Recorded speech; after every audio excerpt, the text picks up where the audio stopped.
I just saw F1 and I'm going to go ahead and say that the less you know about the sport, the more you'll like the movie. And that's not like from a sport purist angle either. I just think they take some leaps and you'll probably enjoy it more the less you know. A lot of people going into this, they think, you know, Top Gun Maverick, it's cameras on planes, F1, it's cameras on cars, and it is. And it's exhilarating. It's so tangible, it feels so real. So the cameras on the cars are very cool. What I will say though, is I do feel like the film lacks variation in the way in which it's shot. Like I don't think like it's this film like Challenges with this big bag of tricks that it pulls out these crazy angles. I actually kind of feel like the broadcast for F1, the actual sport sometimes, as more kind of camera selection and angles it can play with than this film, which loves this 180-degree shot, which is really cool. I would have loved to have just seen more angles, longer shots as well, longer takes. I actually really liked the way in which they used like the drivers and the racetracks as like set pieces and extras throughout this film. Like only a couple of times it felt corny, but for the most part I think it made the film feel more immersive for me, and that was kind of cool. Where the film kind of lost me throughout was with the character that is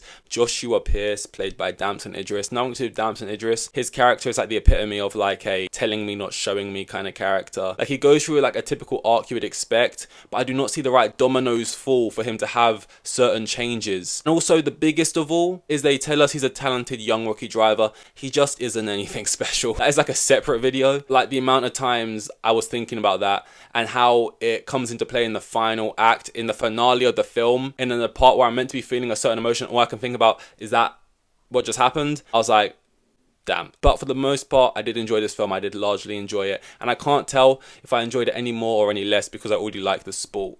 But I'm going to go with a 7 out of 10.